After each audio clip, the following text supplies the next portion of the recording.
Hi, everyone. Back with the second and probably the last of the screencasts in the Chapter 8 module. This covers some of the material in sections 3 and 4 of Chapter 8, and it's really the only information that I would like you to pay attention to when you are reading through those sections in the textbook. Basically, we want to talk about how you do statistical inference in a regression situation. Like, how do you estimate and what the y-intercept is and what the slope is for that real regression line from which the data that we see is produced. And also take a look at outliers in a linear regression situation and the kind of effect that they might or might not have on the direction of the regression line. So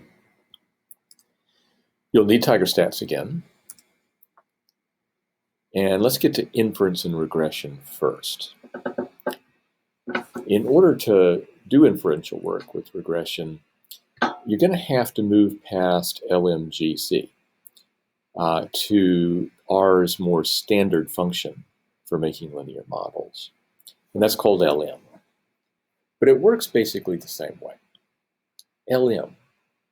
And then you put your response variable in the data frame that you're working with, then the twiddles, and then your explanatory variable. So the variable on the y-axis comes first, and then the variable that you want on the x-axis comes second. And you have to say what data frame those variables live inside of. And what I'm going to do is, instead of just having this come right out to the console, I'm going to store it in a little variable called mod, for model, because I'm going to do various things with the model. So I need it stored so that I can refer to it again. And one of the first things that one can do is get a summary of the model using a function called inSummary, which is a function in one of the R packages that comes along with package tigerstats. Let's go ahead and do this in the console, just like you should do when you are following along with these slides. So I head to RStudio, and I've got tigerstats loaded already. I need to actually get the these lines of code copied. Let's see if that worked. There we go. And so the first command got mod into my global environment. I see it over here. And it's a list of a bunch of different pieces of information, a lot of it really technical.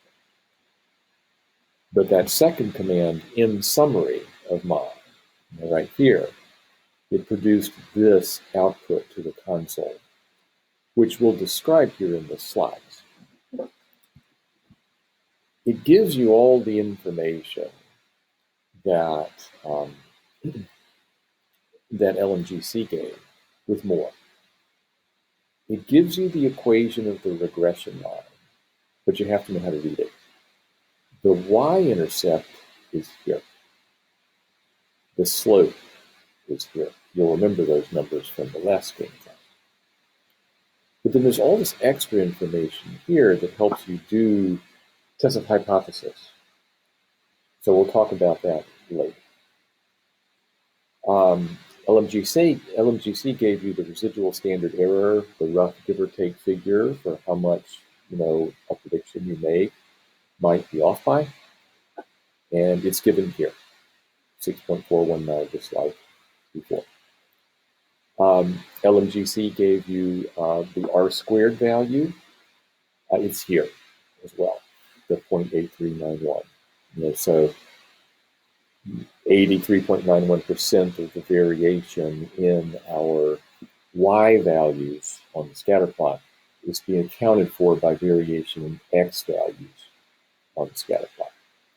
There's another kind of R-squared called adjusted R-squared, which we don't cover in this course. They don't work with it in the textbook either. And then there's other information down here that we won't be able to get to in this course.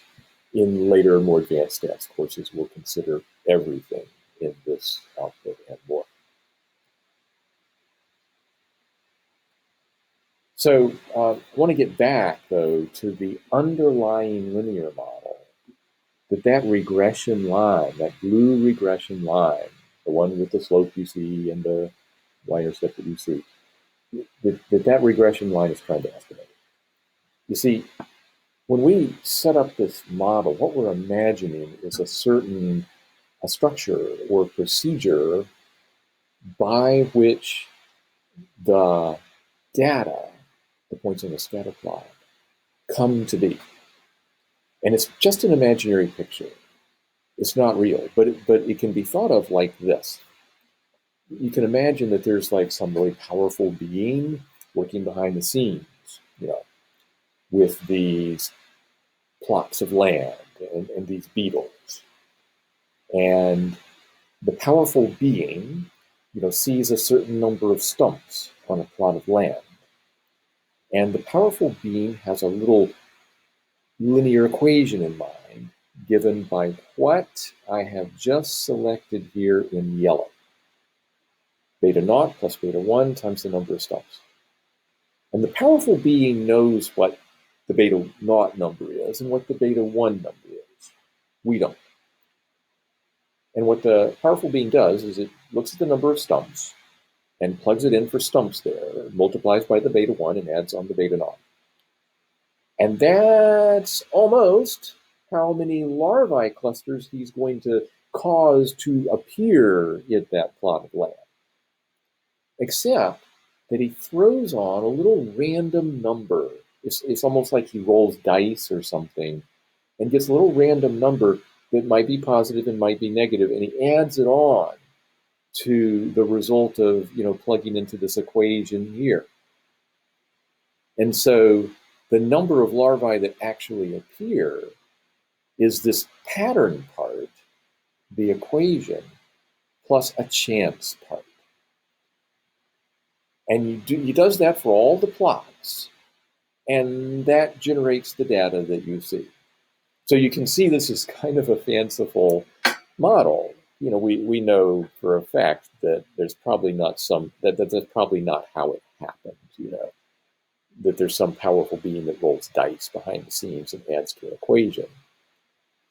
But a model of that sort can be very useful because the data do tend to follow a line. And we can kind of think that there's this linear relationship between the variables, but then there's other factors besides how many stumps there are that lead to how many larvae clusters you see. And all of those other factors, like whether or not the beetle found the plot, whether or not the beetle liked the cottonwood, whether or not the beetle died before it could lay eggs, and all that kind of stuff, all of that's modeled as the chance variation number. So even though it's not a real, true model, it's not really how things are working behind the scenes, it's actually useful. It fits the data in a way that we'll come to understand. And so when you imagine things this way, then you can see what's at stake. Because if that slope number, beta 1, is 0, then that would mean that the number of stumps really doesn't have anything to do with how many larvae clusters would appear. Because this number here would always be a 0. And so the number of larvae cluster would always be down to the beta naught number plus the chance variation number.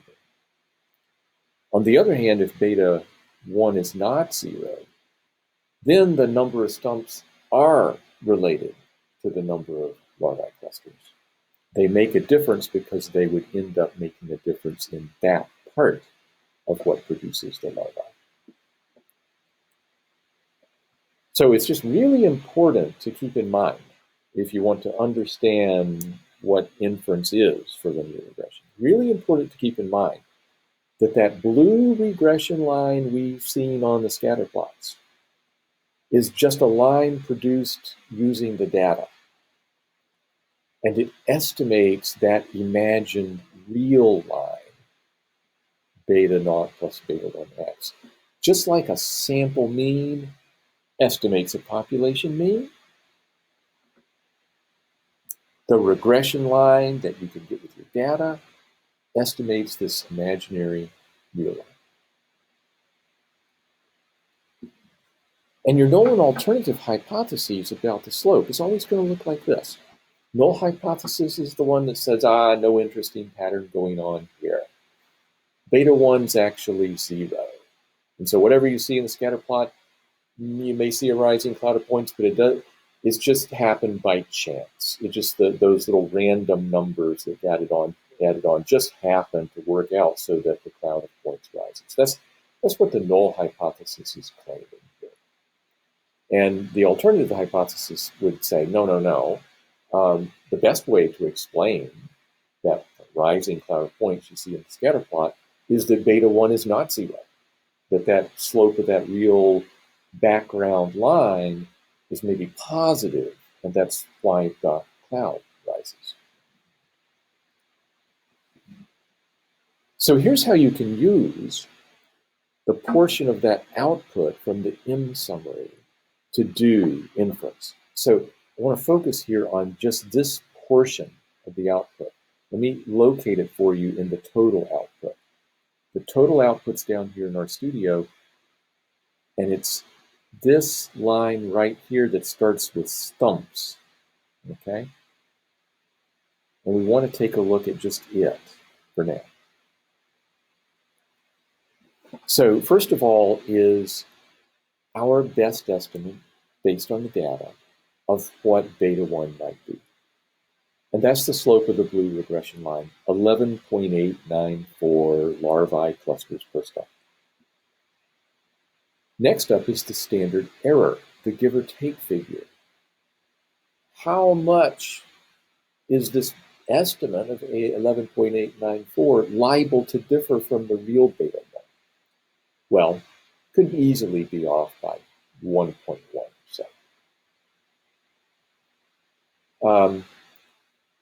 Next up comes the test statistic. And that's called t-value here in the output. And it's actually this 11.894 minus what the null hypothesis expected we would see, which would be about a 0, give or take some chance variation. If the real slope is 0, you'd expect the estimate to be around 0. 11.894 minus a 0 divided by that standard error. And that comes out to be 10.467. That's the t-value. And so our estimate is like 10 standard errors above what the null hypothesis is expecting here. Probably what's really bad for the null. And next up is the p-value. And it has kind of a funny label there. That should be read probability of getting a test statistic that's at least as large in size as the one that you saw. So you saw 10.467. What's the chance of getting a 10.467 or more? Or a negative 10.467 or less if the null is right? And that chance is tiny. It's 8.67 times 10 to the minus 10 power, scientific notation. It's a very small value this time. And so the way you can interpret that p-value is the way you usually interpret p-values. If the null is right, if the beta 1 is really 0, then there is this tiny chance of getting a test statistic as big as the one we actually got in the data. And so since that p-value is so very, very tiny, it's certainly less than our usual cutoff of 0.05, then we'll reject the null hypothesis. Beta 1 is not 0. We've got strong evidence that beta 1 is not 0. In fact, since the line rose, we've got strong evidence that the beta 1 is positive, so that process behind the scenes that produced the data is a process where there was a positive slope in the real line. The data are showing us with a high degree of certainty that the relationship between the number of stumps and the number of larvae really is a positive linear one.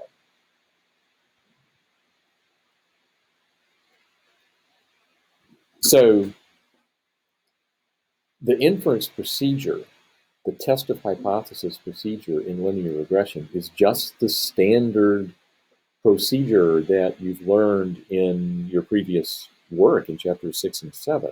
It's that 4-step procedure. There's a prepare step where you identify the parameters of interest, and this time you're interested in beta 1, the slope of the real line of the background. And you state some hypotheses about it, and basically all the time for y'all it's going to be that the null says that beta 1 is 0, and the alternative says it ain't. And then you need to check to see if the assumptions of this, the math assumptions that this linear model makes really are well approximated by the situation that we have. Do the data indicate the approximation is probably good? Now, this is a big topic, so we'll just deal with that separately, but we will get to it. The third calculate step, the one where you look for the test statistic and the p-value, that comes for you from the M-summary, from that line of output that we just examined. And then, of course, you're on your own with your judgment there on the conclude step, deciding what to do about the null hypothesis by comparing the p-value with the level of significance, and then writing up that simple conclusion, saying how strong is the evidence here for the alternative hypothesis. In addition to test the hypothesis, you can get confidence intervals for those unknown coefficients of that real line in the background. You can get a confidence interval for beta naught, you can get a confidence interval for beta 1. All you got to do is take that model and put it into a formula called confident. And it'll give you confidence intervals for beta naught and for beta 1, both of them at once. Here's the output to the console. The first line here is a 95% confidence interval for beta naught. So we're 95% confident, based on the data, that beta naught is somewhere between -7 and 4. But that's not very interesting. We're usually not interested in the y-intercept. We're interested in whether or not the slope is 0. So we head over to the confidence interval for the slope, and that's the one that's labeled stumps here. And it runs from 9.5 to 14. 9.5 larvae clusters per stump up to 14.2 larvae clusters per stump. And of course, using the fact that 0 is way far underneath even the lower bound of that confidence interval, then you can see that the data are providing really strong evidence that the real slope must be positive. It's probably between 9 and 14. And so you can say these things like you have done in previous chapters. Like if you needed to interpret this confidence interval here, you could just say we're 95% confident that beta 1 is somewhere between 9.5 and 14.2 larvae clusters per stump. It's always good to put in the units of slope, which is y units per x units. Now, you can do this because you've carefully defined, beta 1 in your mind. It's the slope of that underlying model line. But for another person that you're talking to your statistics to about, they might not have as clear an idea of that. And so you could talk about beta 1 as the average increase in larva clusters from adding another stump. And so you could put it this way, that we're 95% confident that the average increase in larva clusters, which we're not going to know, but we're 95% confident that the average increase in larva clusters from adding another stump is somewhere between 9.5 and 14.2 larvae clusters. Again, you can use the confidence interval to go along with the test of hypothesis by seeing whether or not the null value lies inside of it. Now, I want to get to that check step, okay? The one that I said was a big topic. There's actually a lot of math built into this background linear model. And that math boils down to 4 basic mathematical assumptions. One is that the pattern part of the relationship really is a line equation. And so that's called the assumption of linearity. And the next one, is that this random variation number that gets added on, that as a random variable, it's at least approximately a normal random variable. And this has to do with a condition called normal residuals. And the next thing is that random variation, in addition to being a normal random variable, it's always the same standard deviation no matter what the number of stumps is. This is called constant variability. And lastly, the assumption of independent observations. So you've got one plot, and it's doing its own thing, and you get some larvae out of it. Well, there's some other plot over here, and it's doing its own thing independently of that first plot. So the idea that the observations are independent of each other, and knowing how things came out with one plot is not going to help you know how they come out with the other. That's another assumption built into this model. And so statisticians have ways of using the data to check to see how well these assumptions are really being met. So for the first condition of linearity, you can get that, if you like, by just looking at the scatter plot to see if it follows a line. So you can make the scatter plot with GF point. You could also, and this is a little more delicate way, is that you can let a plot of the residuals versus the predicted y values at each point. And this is done with a function called mplot, where your first argument is your linear model, and there's actually 4 different plots that could be produced, and we want to look at the first one of them. And so if you were to run that in RStudio, you would get this plot in the plot window. And so, every point here is one of these little plots of land, but on the x-axis is the predicted number of larvae, the number of larvae predicted by the regression line, and on the y-axis is the residual for that point, for that plot. And if the underlying pattern really is a linear one, then that plot should look kind of like a random cloud of points, no particular rise or fall. And this little curve here is trying to sort of pick up any pattern that you see. And the curve kind of bobbles up and down, but it doesn't have a clear rise. It doesn't have a clear fall. It looks like a random cloud of points to me.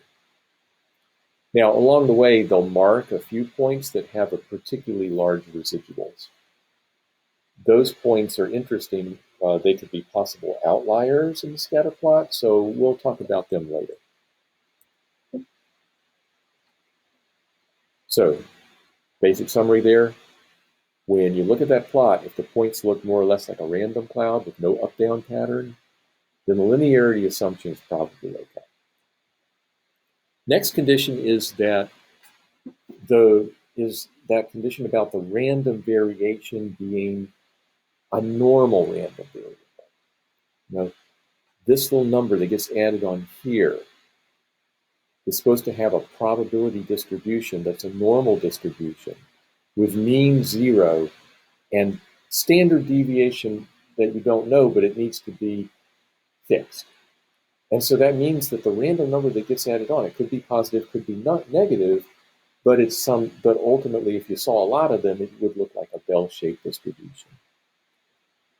Now, the way to kind of check to see if the random variation is about normal is to look at the variation of the actual data points from the regression line, the up-down variation that you see there. So you want to look at the residuals and see if they have approximately a normal distribution. So how would you check that? Well, there are several ways to do it. One way is to actually get the residuals from the model. There's a function called residuals, and if you feed it the linear model, then the result, which I'm calling resids here so I can do stuff with it, I can print it out to the console, and here's the residuals for all 23 of the points. The residual for the first point is -12, residual for the second point is 7, and so on. And what I could do is make maybe a density plot for those 23 numbers. So GF density for the resids variable. It doesn't live in a data frame. It's just in my global environment now, so I don't need to say where it lives. And I can give it a fill and a color, and I can get, a rug of values. So let me just give this a try over in RStudio.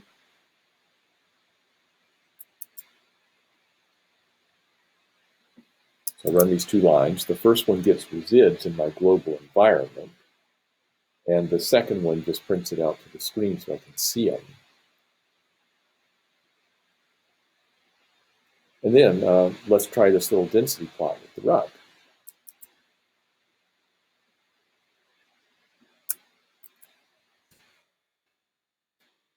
And it comes out over here. I'll zoom it up big. And so here are the actual residuals here along the rug as these tick marks. And it's a unimodal distribution, but it's definitely got some left skew. It doesn't look like normal curve to me. A lot of left skew there. So that's actually a bit of a problem here for that second assumption about the linear model.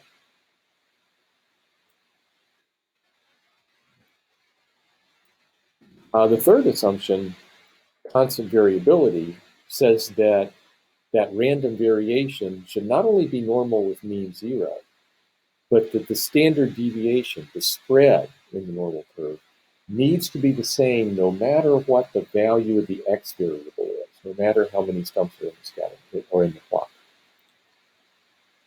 And so the way that plays out is that the scatter of the points around the regression line, that kind of up-down variation, should be about the same as you look from the left to the right.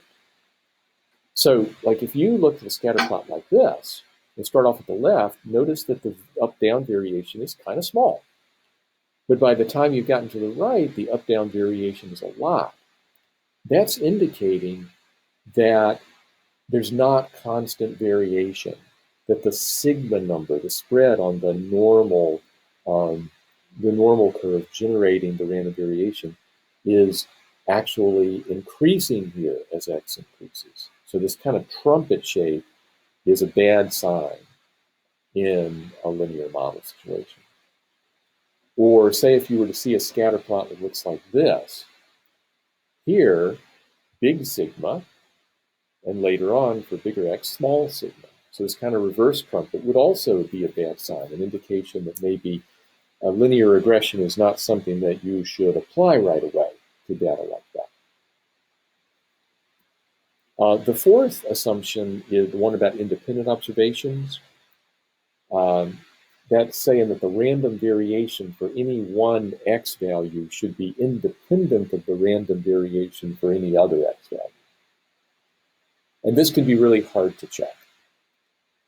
Sometimes in some situations you can see kind of a cyclical behavior that gives you an idea that there might be a lack of independence, but it's kind of getting beyond the scope of the course to go into it.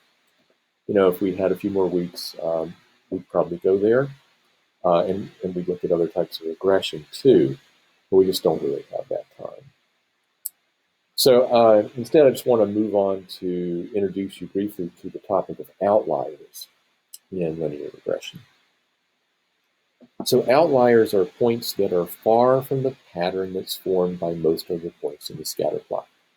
Just like when you're looking at single numerical variable, outliers are points that are way higher, way lower than the rest of the values. So they're kind of like out of the mainstream.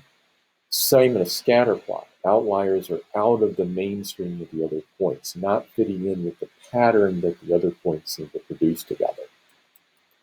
So here's an example of an outlier up here in red. The other points fit together to form this pattern, and this outlier just ain't with it. It's way higher than it should be compared to these other points here.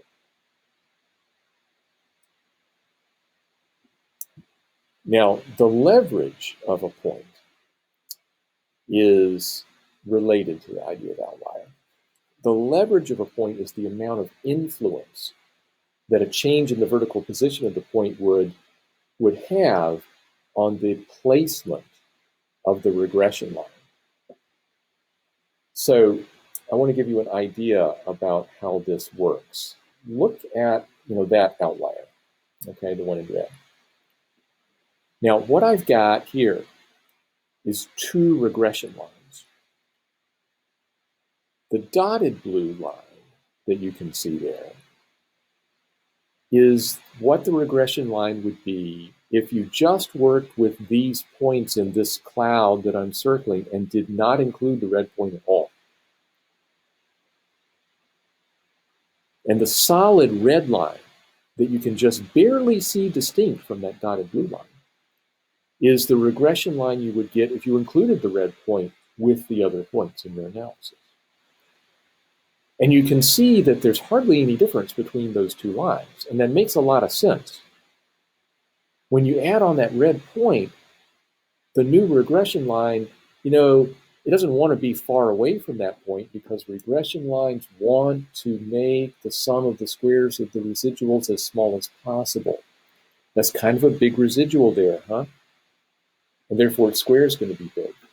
But if the regression line were to try to move up to be closer to that red point, like if it were to move up to here, it would create a lot of big residuals for all the other points, and that would be worse. So in the end, it can only move up a tiny bit. That means this red point here does not have a lot of leverage. It really doesn't have much effect. Its presence doesn't have much effect on where the regression line is. And you'll find that points whose x value is not real small and not real big, but kind of in between, they don't have much leverage. On the other hand, take a look at this cloud of points that I'm circling, and the special red point over here. The dotted blue line is formed only with this cloud of points. The red line is formed where you throw in that red point. And you can see now the red line is pretty different from the dotted blue line. And that's because you can twist your regression line a little bit and decrease the amount of residual that you find here without too greatly increasing the residuals for all these other points. And so when the new point has like a really large x value compared to the others, or a really small x value compared to the others, the new regression line has a little more freedom to kind of twist itself to accommodate that new point. And you can see the twisting here is pretty substantial. This red line had a lot of leverage. This red point had a lot of leverage. It has a pretty big effect on the location of the regression line for the data of which it's a part.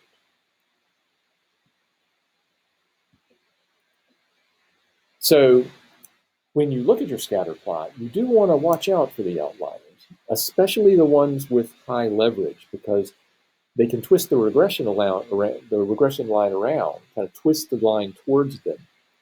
And maybe, if those outliers maybe are due to a data entry error, or there's something special going on with that one observation, then their presence can give you a little bit of the wrong idea of what the real relationship is between the x variable and the y variable. So you do want to keep them in mind when you're looking at your plot. Okay, that's it for the main screencast for this chapter. I'm sure we'll have many chances to discuss the material together with ourselves as we work through the homework problems.